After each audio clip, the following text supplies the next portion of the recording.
Know me, I'm Kim, VP of Parent Education. You're wondering, what does VP of Parent Education do?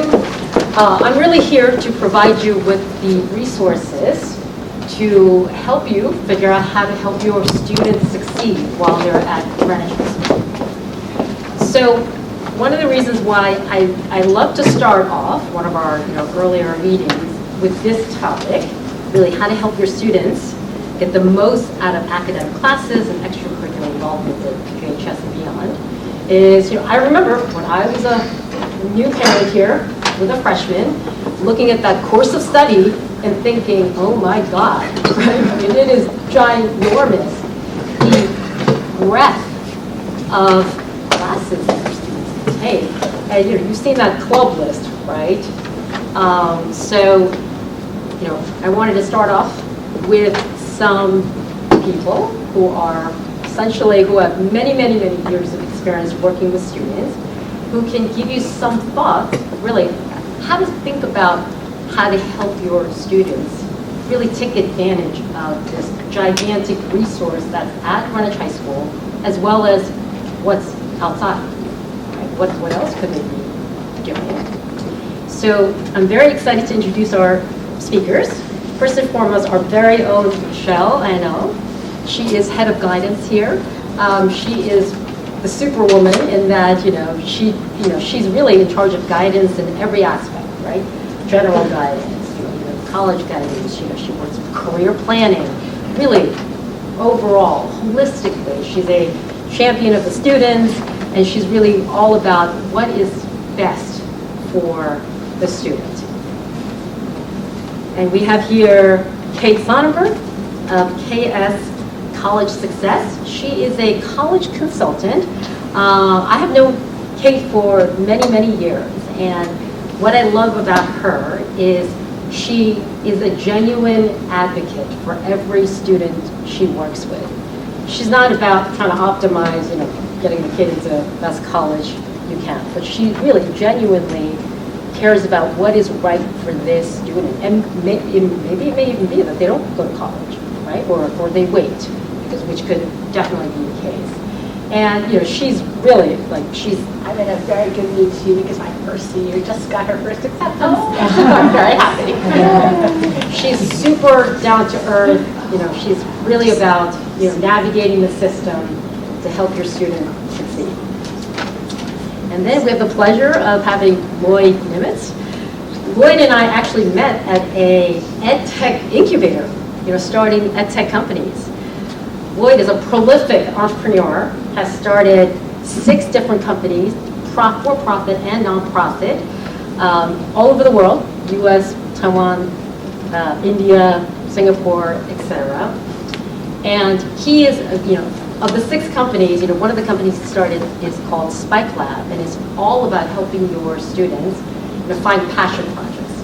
What do they love, right? And how do you pursue that? But more recently, he started a platform called Snow Day, which is really about making this kind of information accessible to all, not just students whose parents can afford to hire them a coach or whatnot. And Snow Day is really about introducing everyone to the breadth of options out there, whether it's extracurricular, whether it's various activities or independent projects or whatnot. And so you should all go check it out. So we have a fantastic panel here.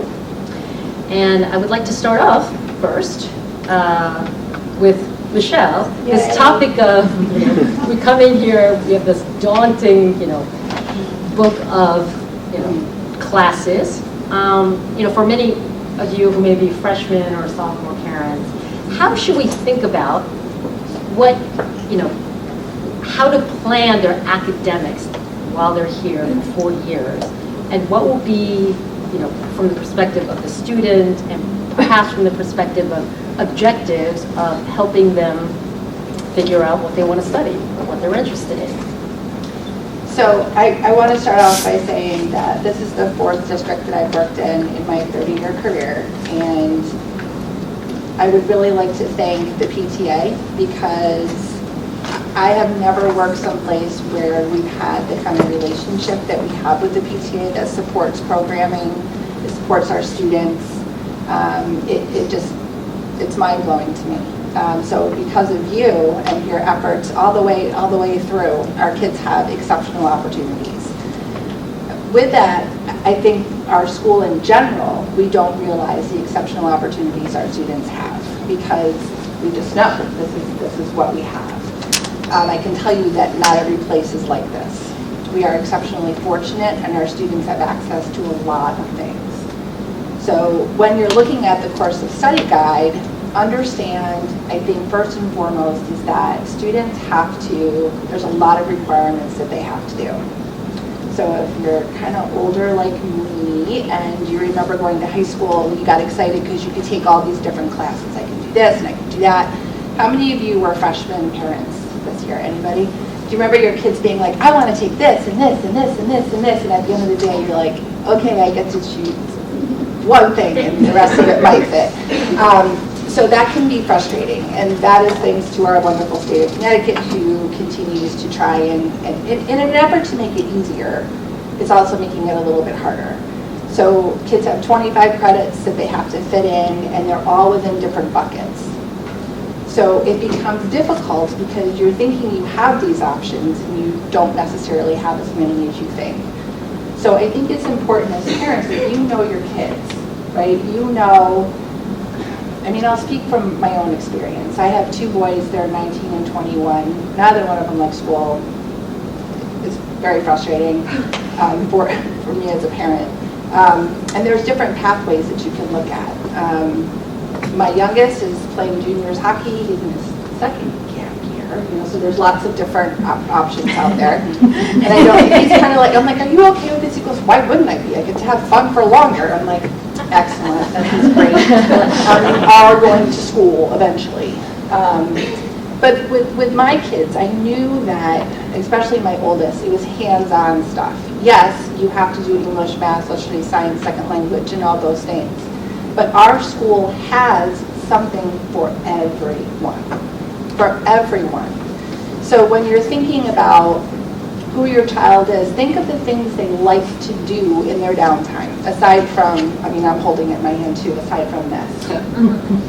What do they like to do? Do they like to read? Do they still like to play with Legos? That's fine. That's building. That's architecture. Do they like to be outside? Do they, they've always showed interest in the arts or music. What are the things that they like? We have everything.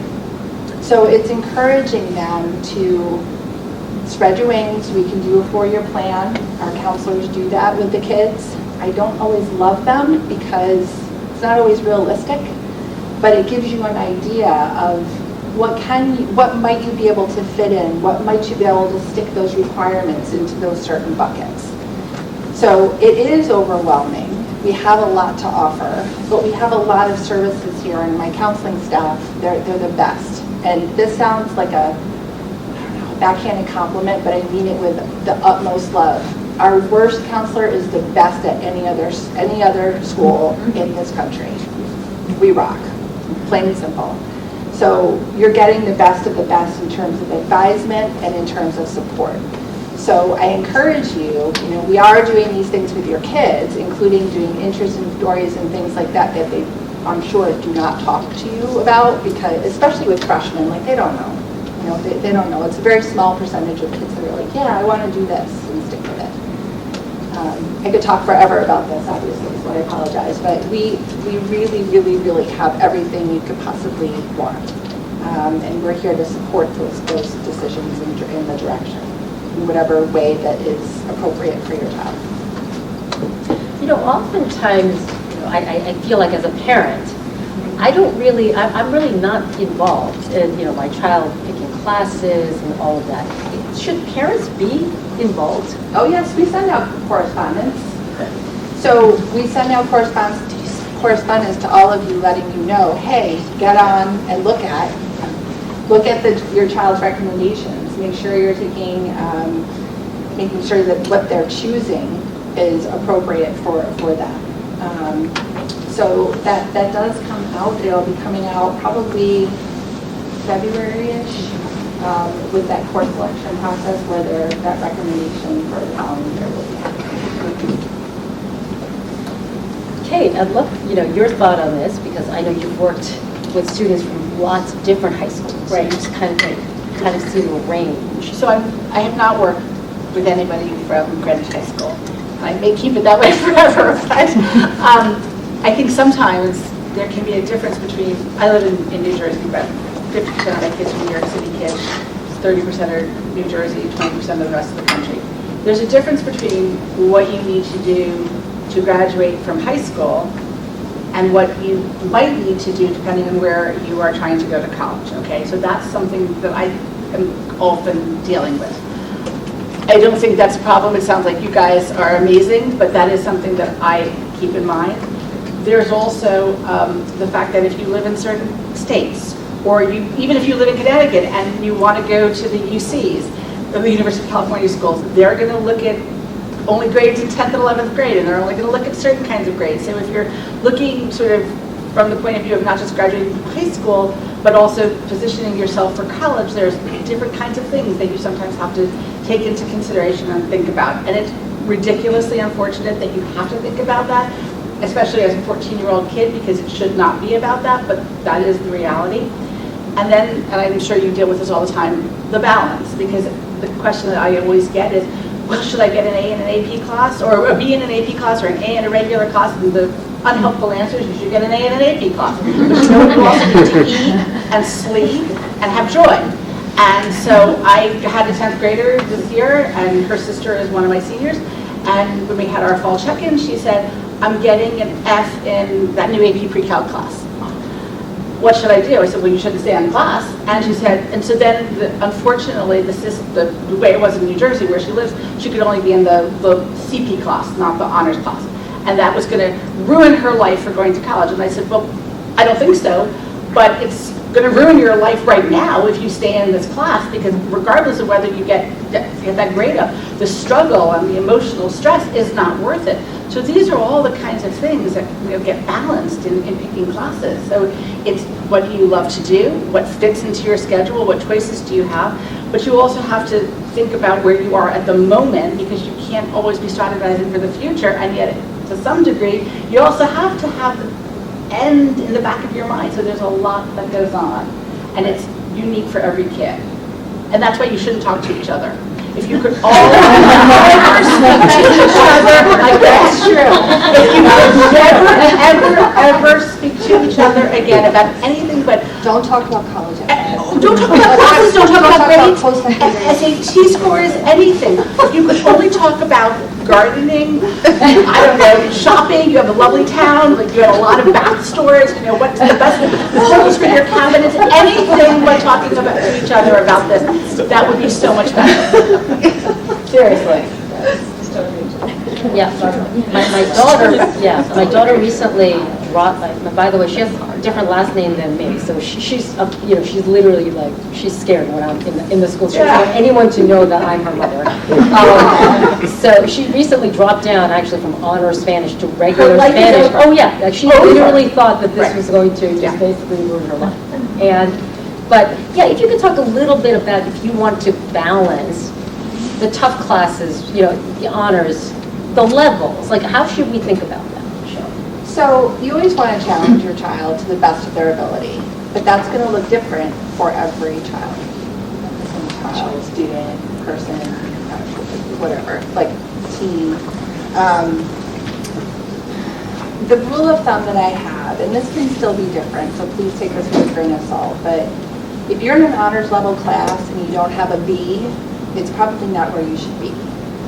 So that's just something general that I've shared for many, many years. I think the concept is, well, if I load myself with every AP and honors class that we have, the chances of me getting into X school will be higher. Well, it's not always necessarily true, and there is only so much time in the day. So I want your kids to be kids, to have that time. Yes, academics are important. I'm not saying that they're not. But they still have to have that experience in high school. Are they spending time with their friends? Do they want to do something outside of school? Maybe they don't. Maybe they want to work. Maybe they want to start a little business. Like we have plenty of kids that are doing little things like that. And if you don't sleep, you can't do that. And the lack of sleep also increases anxiety. It creates mental health issues for kids. I mean, I've had more than my fair share of kids over the years who come in crying at 9 o'clock in the morning because they've been up till 2 trying to get everything done because they had a game and then they had 6 hours of homework to do. So to me, that's not, I don't know, I wouldn't want to do that. And they don't understand that college is different in that you're not stuck someplace from 8:30 to 3:15. Right? Imagine us working all day. Like we're working all day, we're stuck at work. Sorry, Mr. Mayor, but we're stuck at work. Right? We're stuck at work and then having to go home. Think about the times when you have to bring work home, right? And you're like, oh my gosh, I just want to lay there and do nothing. But you're taking care of your kids or whatever, you have responsibilities. But then you have 6 or 7 hours worth of homework to do of whatever it is and then get up and do it all over again. And that's what we're asking them to do. That's not to say some of them can't handle it, because I see some that can and they're able to juggle everything. So that's where it's important for you sometimes to say, enough. I know what you need and how much we can push you. Because sometimes they won't, there's pressure from their friends. Mm-hmm. There's pressure from their friends. Well, Susie's taking 5, I can take 5. And Susie often isn't, but she's, that's the thing. No, but it's true. I know. Or my brother's sister's friend's aunt said, so there's a lot of that too, of comparing yourself to other people or keeping up with things that maybe is not right for you. It doesn't mean that you're not going to get into some place where you'll be successful. So I think there is that balance, and as parents, we have that responsibility to try and pull them back, or push them. You know them best of what they can do. I don't know if your school does this, but I have this worksheet I give to the kids, and I say, go and ask each department, like each teacher, how many hours are we supposed to be spending doing homework? And do you do that, or if the kid came to you, because what I find is, so let's say the English teacher says it should be 45 minutes a night. Well, if you're spending 2 hours, there is a disconnect between the class that you are in and you. That doesn't mean you're not smart. It could be the teacher's fault. I love throwing the teachers under the bus. It must be a terrible, terrible teacher. But this is not a good fit for you. So let's find a better class. So I often find that to be a useful tool. I don't know if you like that or in the AP classes, you could have 1 hour of homework one night or 3 hours for one class. And if you're taking 5, how do you do that? How are you balancing that? And you're working or you're trying to do something exciting. So that's a great idea. I like it. Floyd, do you want to Yeah, I just want to jump in. So last week I hosted a webinar with Jennifer Wallace. Oh, I love her. Yeah, never. Wonderful. Yeah. Well, she wrote, she's a best-selling writer and author and journalist, and she wrote a book that you might have heard of called Never Enough. And you said, earlier you used the word, parents should step in, to help when it's too much. And, the context here, we're talking about mental illness epidemic. It's real, this is a massive epidemic.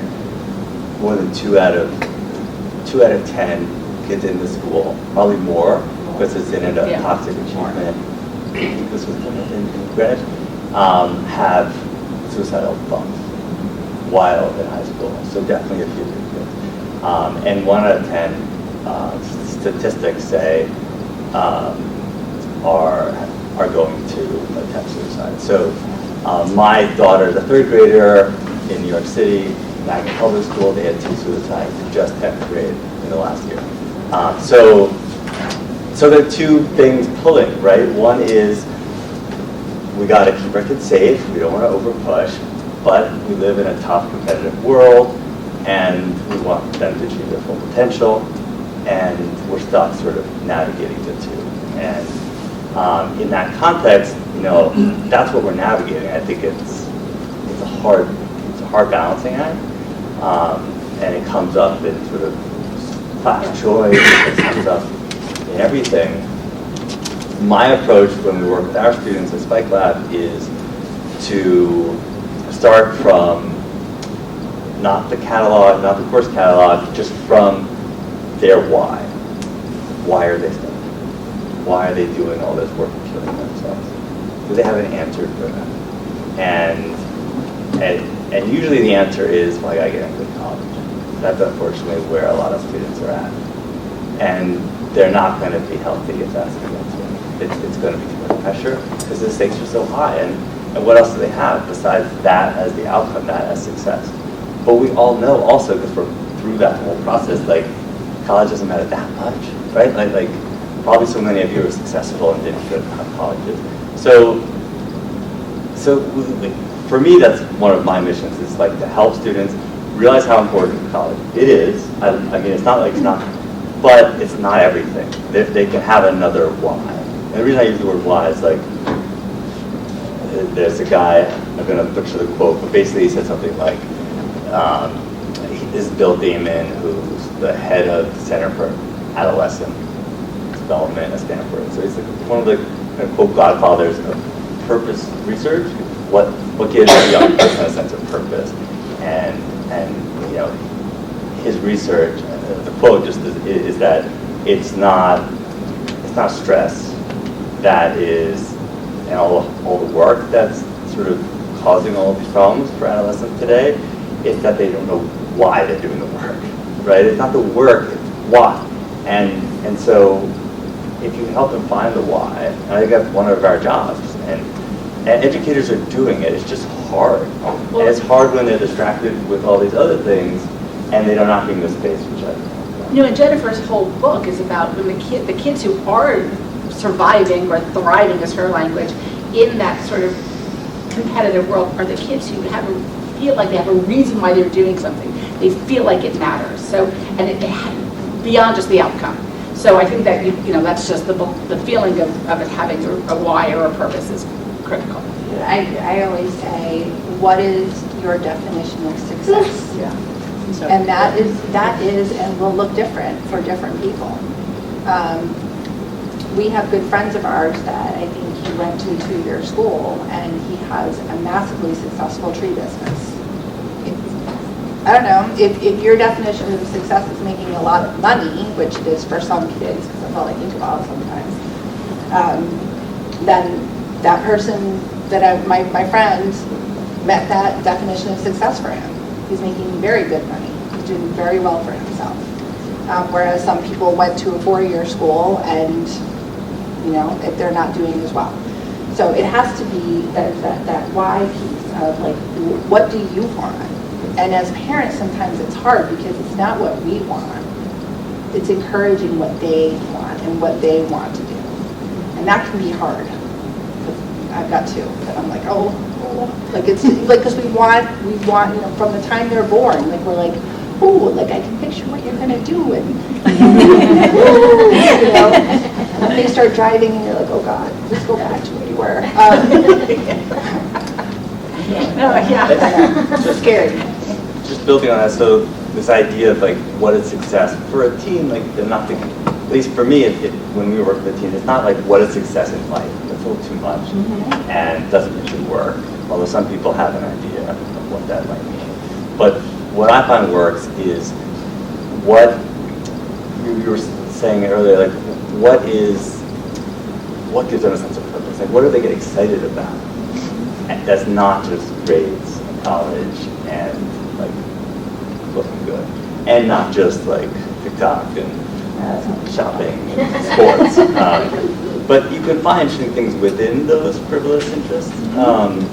And then there's the whole question of like, how do you pull that out? How do you make room for it to blossom when they have all this other stuff cramping down on them? And when to dive in, and there's a lot I can talk about there. But I think giving them space to find that, and then find the classes, and even the projects within the classes that can sort of pull strings around those interests they have. So 2 thoughts that come to mind. One is there's a great blog article it's really old now, from 2013, MIT. It's called Applying Sideways.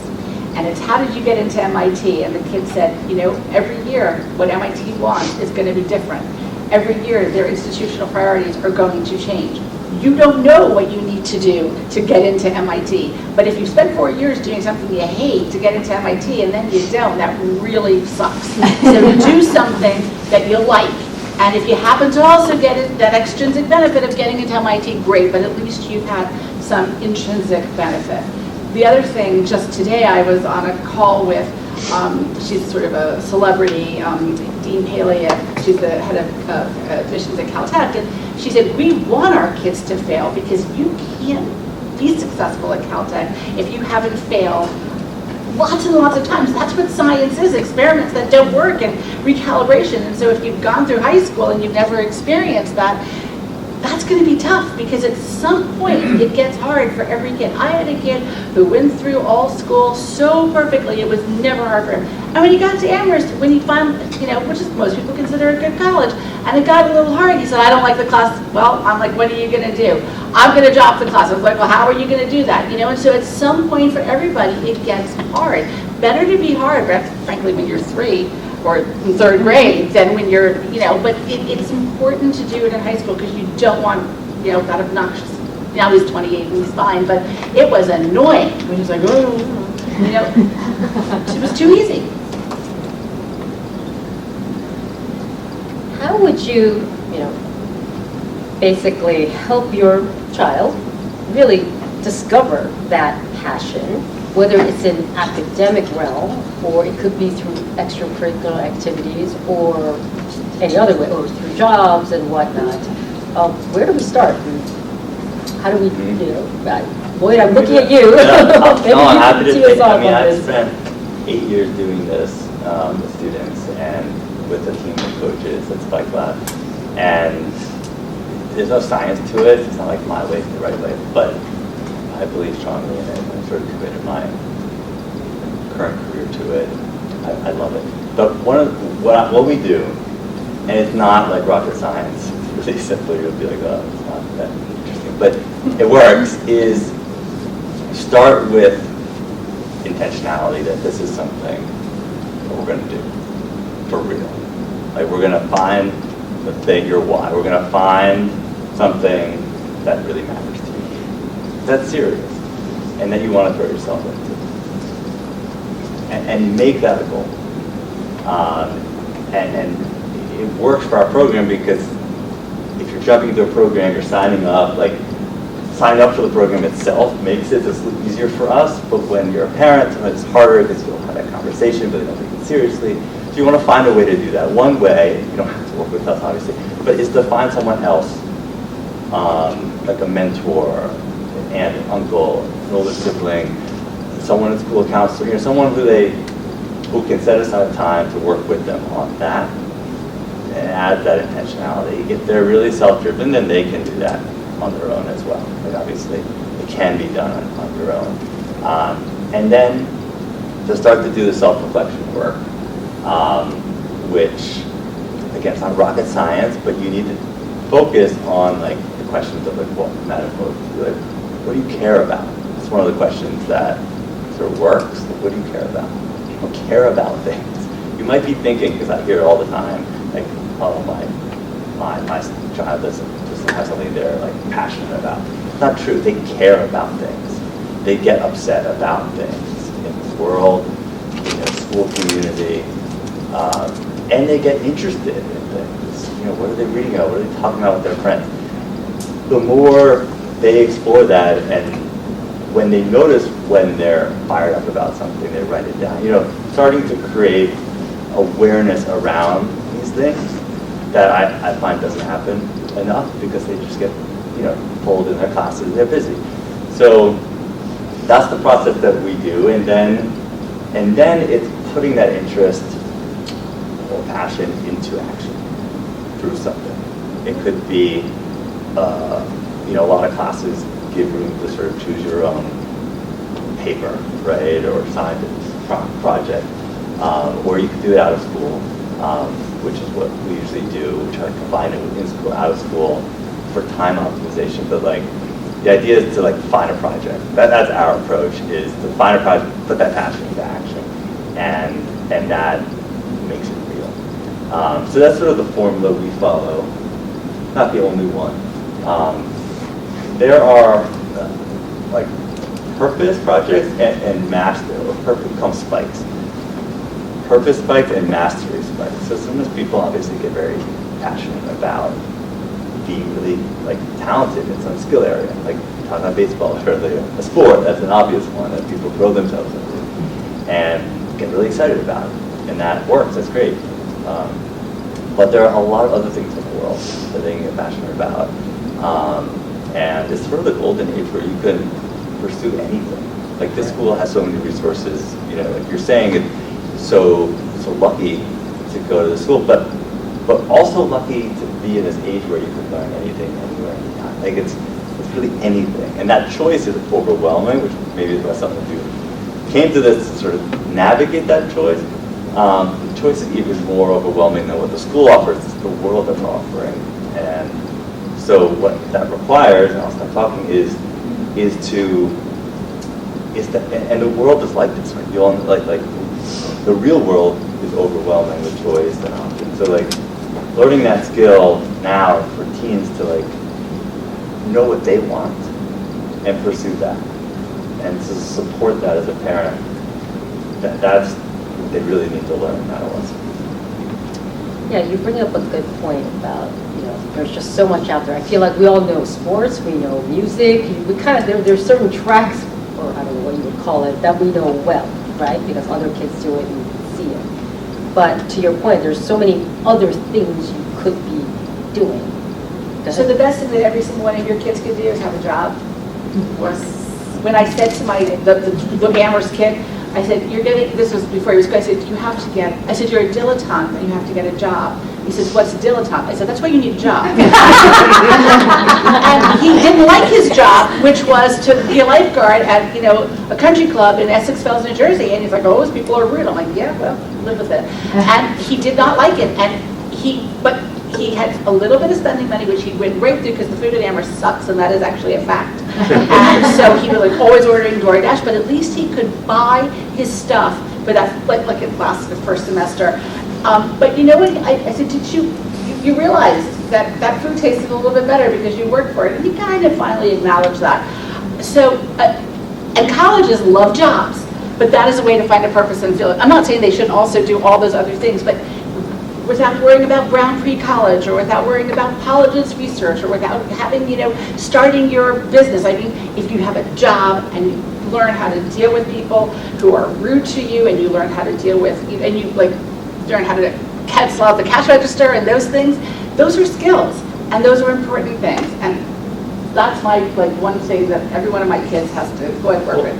I think one of the reasons it's so important to have a job is high schoolers now, more than ever before, are focused on themselves.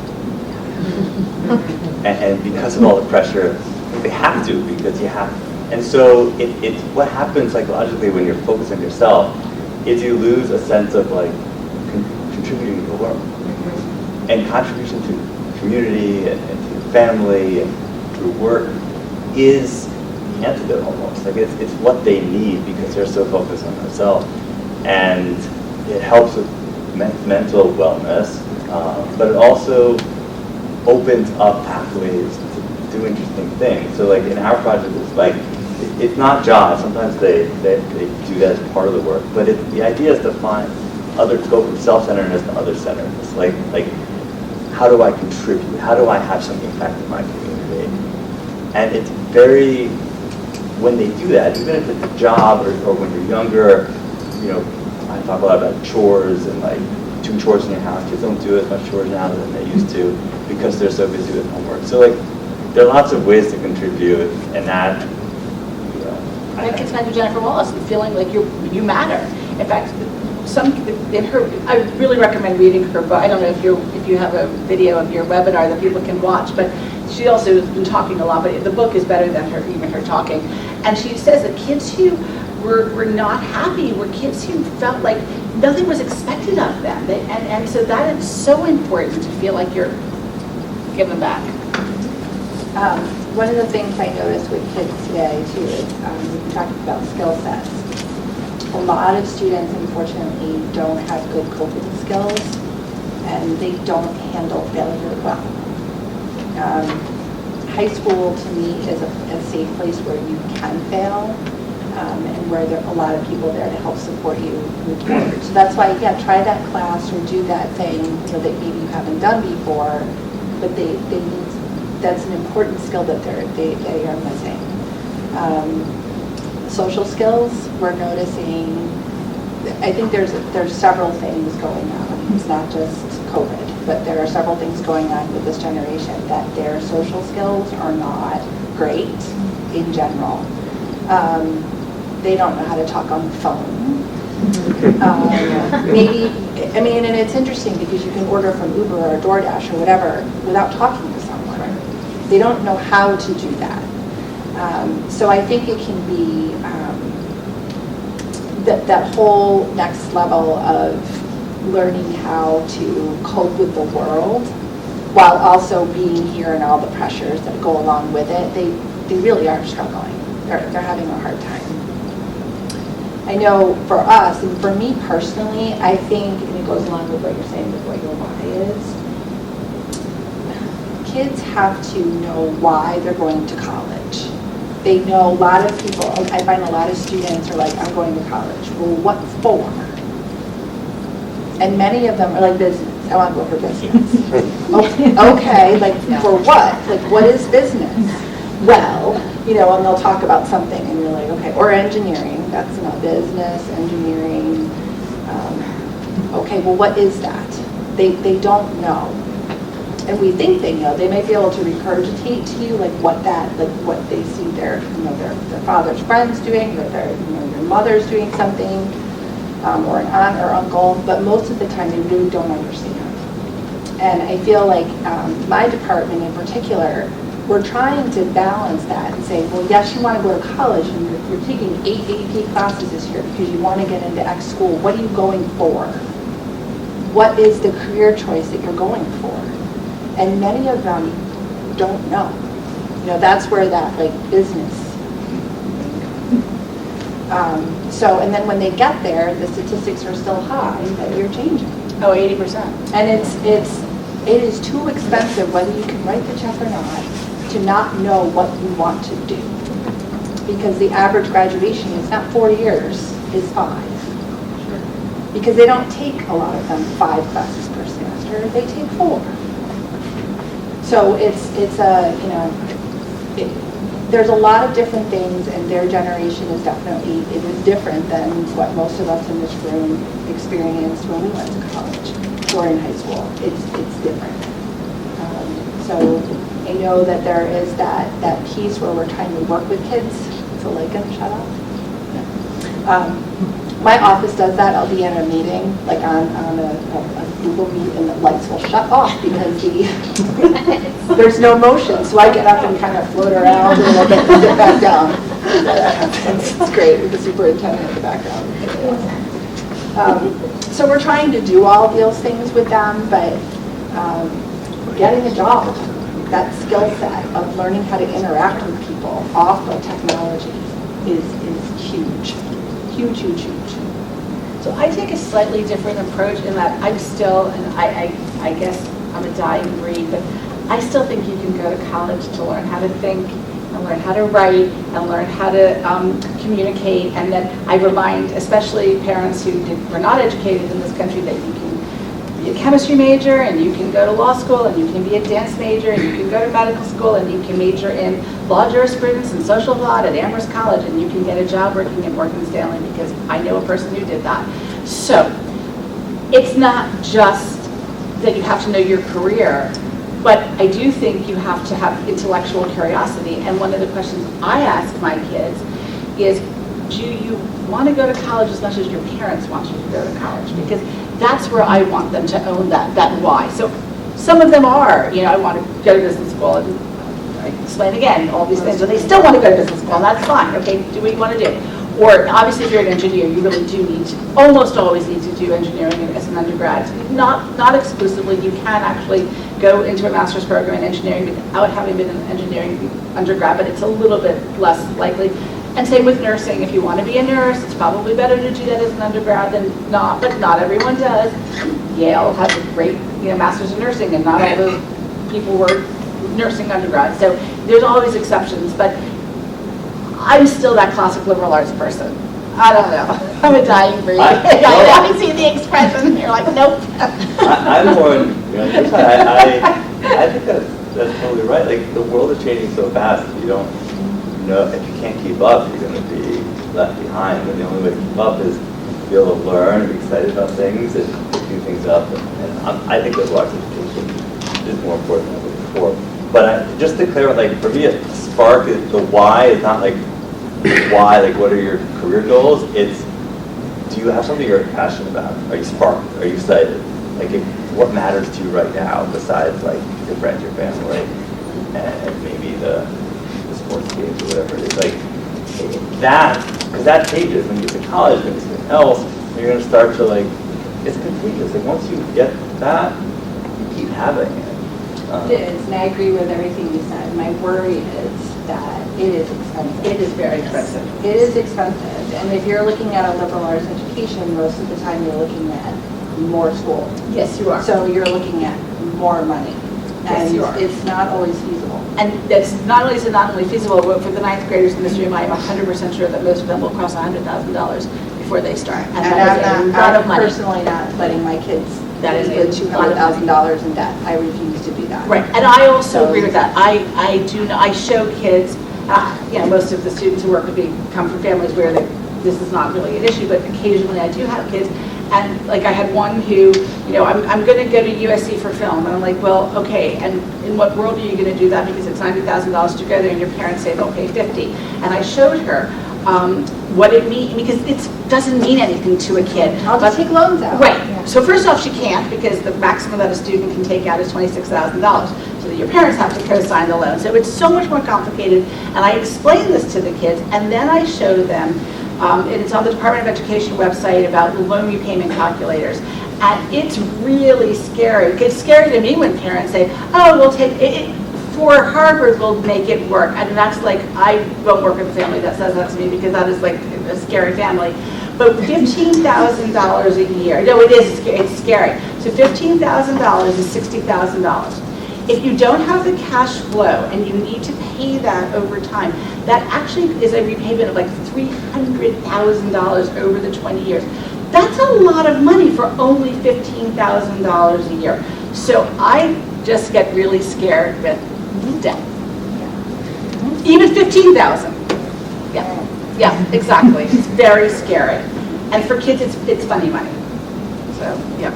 So one last question before I open it up to questions is, when we talk about helping students find what they care about and what they really want to pursue, I can totally see, my daughter and other kids, that's stressing her out. Like, I don't know what I care about. And, and if I pick something, oh my God, am I stuck with that? So how do you, communicate with your child in a way that these are all, normal steps and normal? Say more. What do we? Normal. Well, I think it's normal for kids to be exploring. I mean, developmentally, on a psychological perspective, the kids are still very concrete, and they're just moving. They're adolescents until they're 24. Or maybe I'm still an adolescent. I don't get a voice even later, maybe. I don't know. That one. I'm just living with them. But their brains are still developing for a long time. So I think that it is a process that they go through, and it's okay to change your mind. It's okay to look at something different. And I'm not suggesting that you're going to go to college and know exactly what you want to do, but I think it's important to know what you like and what you don't like and how to focus. Because again, I really do believe we're looking at, every student and every individual kid. Like, there's a cost to benefit ratio as well, of what do you want to do and where do you want to go. I hate to say it, but if you're going to be an educator, it doesn't really make sense to go to Princeton. You're just not going to get the money back, sorry. Yeah, no, but you might not, but I went to Princeton, so I'm biased. Totally biased, and I definitely did get it. It was cheaper when I went. If you're going to spend that kind of money, you need to understand your salary is not going to be high. Right. Depending on where But you live. right, and, That's right, what but I'm you could be a saying. professor, and, you know, and you Well, could have. but I'm not talking about professor. No, but if you want to be a high school teacher. a K-12 person, you are not going to make No, a right, ton of money. that's, and So listen, that's- the daughter that I do love, that one didn't cause me any problems, went to Wesleyan, theater major in American Studies, she's now in Finland, getting a master's in visual studies and arts education. Thank God it's on the Finnish government's dime and not mine. And she wants to get a PhD in education, which also will be on my dime. But she's never, I was like, you need a plan B, because do you want, I mean, my favorite college in all of America is Grinnell. I said, do you want to live in a cornfield in Iowa? Because she does not. And I was like, well, you'd be very lucky to get to be a professor at Grinnell, right? Because that's an amazing school, but you have to live in a cornfield in Iowa. So these are the trade-offs, you know, but I kind of think it's worth it to go to Princeton no matter what. I'm just kidding. Price tag. It was a lot less in money. the mid-80s, you know, Oh, it was no. about Yeah. $90,000 a year. Yeah, You know, and it was like 15 when I I feel like there's a lot that we can cover here. I feel like I haven't really covered enough, like even delving into extracurricular, how do you think about, you know. Can I just say one thing about helping your kid, and this is specifically with college, and Jennifer says this, and everyone says this is not, you know, set aside a time. Let the kid pick the time. Jennifer's kid says Saturday at, I don't know, 2 o'clock in the afternoon, whatever it is, you just say fine. And that's the only time you talk about college, because they otherwise will go crazy. Yeah, it's not my, I wish I could say it was my idea, but I don't know whose idea it was first, but it does help. Do that. So don't talk to each other and only talk to each other. Just to touch on your last question, Yeah. I just want to say one thing that I found works, can be hard, is you're asking, like, so finding your passion and that, like, it can be stressful. The best thing is to normalize it in the house, which is hard to say, but, the best way to role model it is to discuss your own passion. What do you care about you as a parent, outside of your family, of course you care about your kids, and talk about it, show them, and it becomes more natural, and then they feel an eagerness to sort of do it as well. I found that it's very powerful, and it's something that parents realize, like, I never talk about that thing that much. I could talk about it more. Or something that got you upset. Something in the news. Like, talk about it with them. Show you're upset, and that normalizes, and then it becomes more natural for them to have it. But again, like I said, a lot of them have it. Then the next thing is like make space for it. Make space to really explore, to a project or to classes. Fantastic. Thank you all. I now want to open it up to questions. Go ahead. Mr. Hayden, no, you're sorry. So I would love to have more questions kind of in my toolbox, things like you had mentioned in terms of finding your passion, right? So what do you care about? I've heard some people phrase it, how would you like to help, right? Like, do you have more questions like that kind of, make you think at a different angle, like where the kids might think of something that doesn't come right away on the surface? I wish I had them on me. If it's appropriate, I'll send out a link to that webinar, because Jennifer got questions from that guy, Bill Damon, who does in his research. They found the question, and she shared like 5, 6, 7 of them.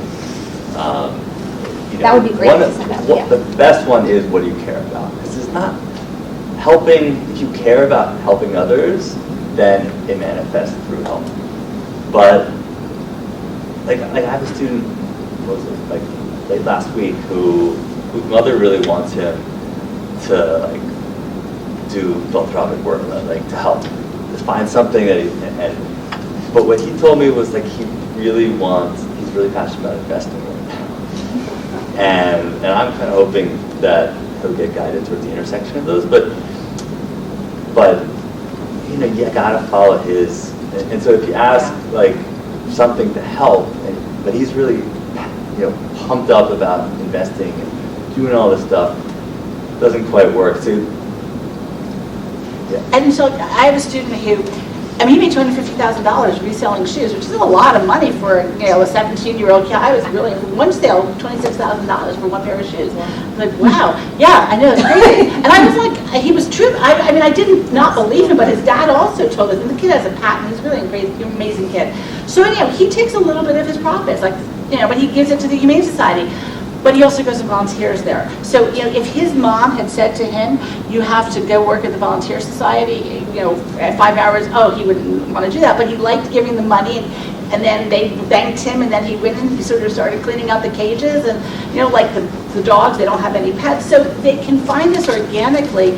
It is, I mean, that's a perfect example. If they had made him help, he would have never done any of it. And your example is a great one. I find when you follow your passion, you end up getting pulled into all kinds of Yeah. things. And it comes out in classrooms in weird ways. Yeah. It comes out in the volunteering. It's an interesting thing. It just kind of emerges. And you probably see it in your own lives. I'm not young, okay, so here's the thing. If I ask my son, so, what do you want to do? Nothing. Right. Okay, I get it. Okay, nothing. Okay. What about tomorrow? No, I'm good. Okay, well, what if we go volunteer? Like, do you want to paint something? Like, just, and when we say volunteer, don't get excited, half an hour, let's just go. Yeah, I'm good. So does he literally, what does he do when he comes home from school besides homework? If it's up to him, I need to find a way where I can just unplug Wi-Fi. All he wants to do is video games. So hold on, passion, right? I'm thinking, maybe he'll code, learn how to code. Maybe he'll create something. It's like he's so sucked in, and he's one of those products of, COVID, because, all of a sudden we're all inside, all we do is inside, everybody on their gadget. I have not been able to pull him off. So what I do, internet's down, oh no, I gotta call Optimum. They're completely different kids when we have no control over Wi-Fi. Oh my God, don't know what happened. All of a sudden, we go to Legos, we go to painting, we go outside, we play basketball. But if I go, hey, why don't you go outside basketball for half an hour? Nah, I'm good. No, you need to do that. Nah, I'm good. I mean, listen, they're getting older, and at one point you're like, okay, I can't. Yes, there's certain things they have to do, and they do chores, However, I just like, okay, can we find something to do besides electronics? And I am not on electronics, so it's like, well, they mimic what they see. So I'm not sure, we don't even watch TV anymore. We're like totally in the laptops because everything for school, oh mom, I'm doing stuff for school, oh mom, I'm doing stuff for school, I never know, are they really doing stuff for school? So I don't know how to, you're like, oh, what are you doing? I'm working on this project. Oh, that project, you've been working for like a month. Well, okay, let's go. So I just, it's like such a fine line, like you said, well, we don't know what they want to do, and I try to introduce them to do, why do we have to go do that? Because I said, so we're going to go do it. We've got to get exposed to different things. Well, one thing that you I know it's typical teenagers, but, I feel your frustration. something else. Yeah, I know. We love you. I'm dreading when they go my kid. But as you all won't come as a surprise, like they're in a rebellion stage, right? Like adolescence is a stage designed to break away from your parents and like, find your own who you are. And so that it's not always the case. There are different dynamics between it, but like there's an extra resistance.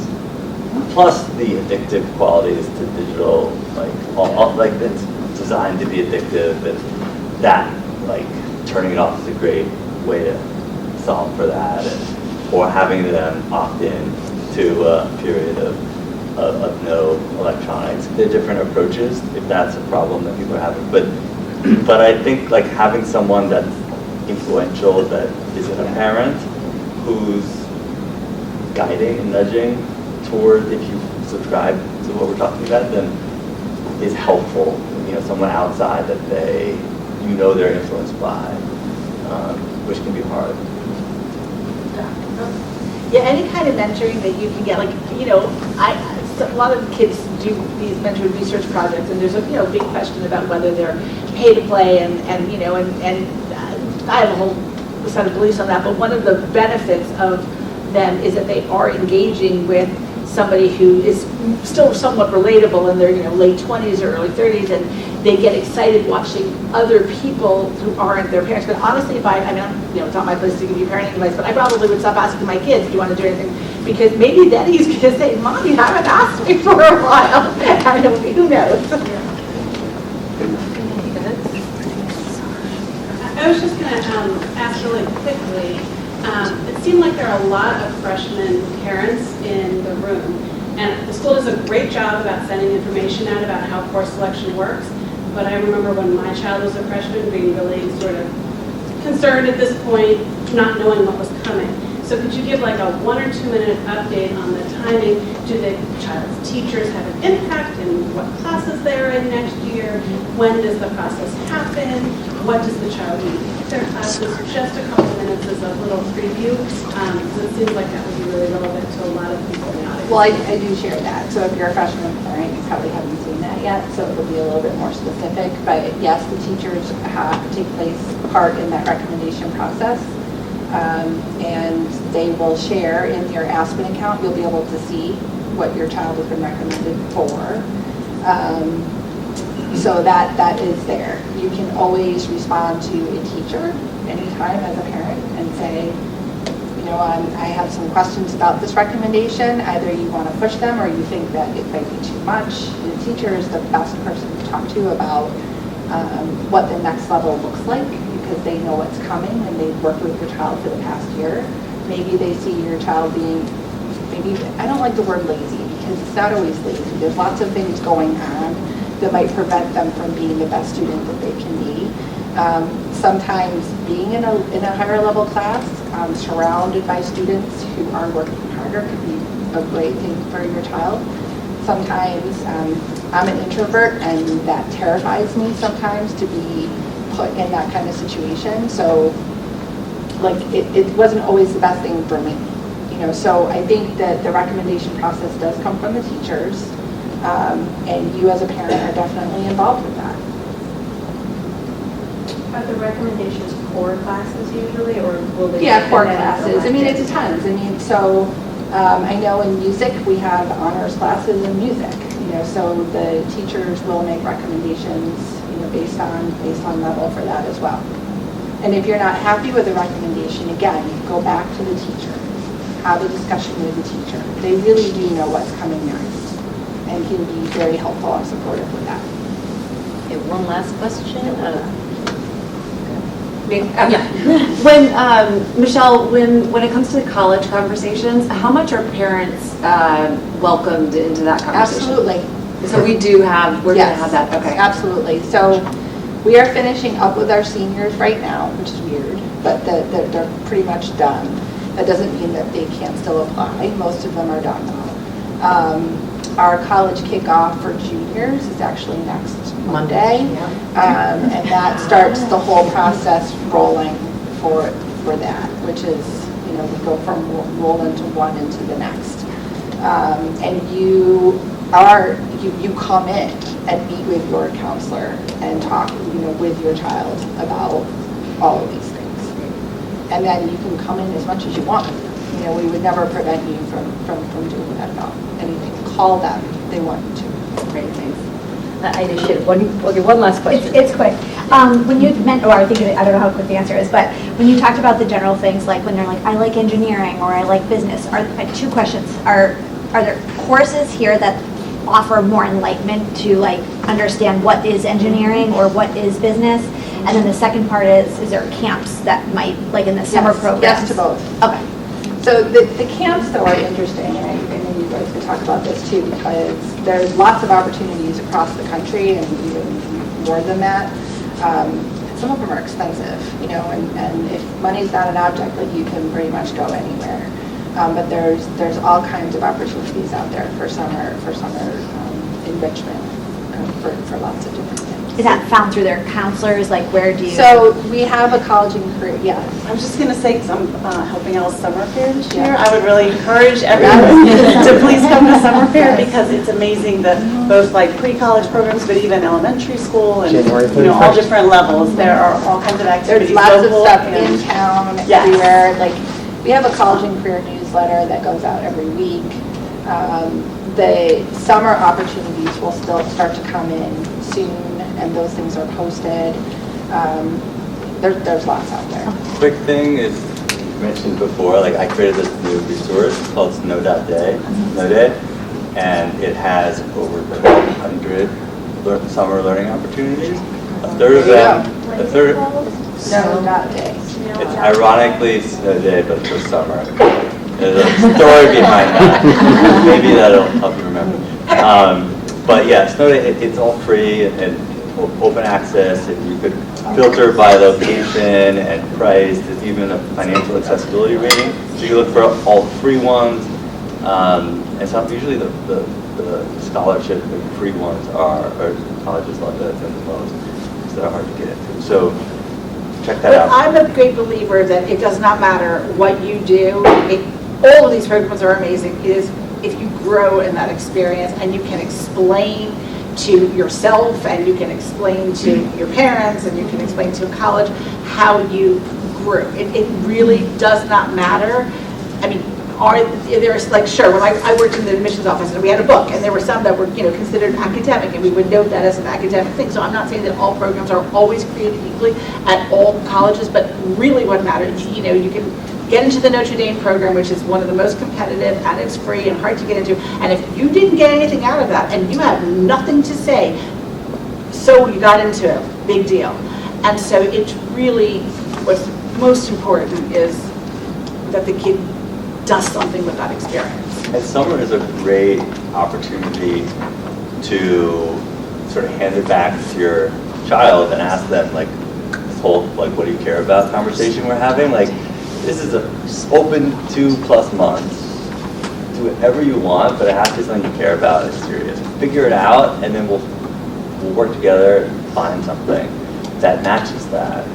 And then it's a great first step sometimes because you don't have the pressures of school where you have all these classes, all these other commitments that are already, like you can't like rearrange everything in school, but summer is like often a nice time to just challenge your child, just figure it out. This is your summer to something you actually care about. On that note, Thank you. I want to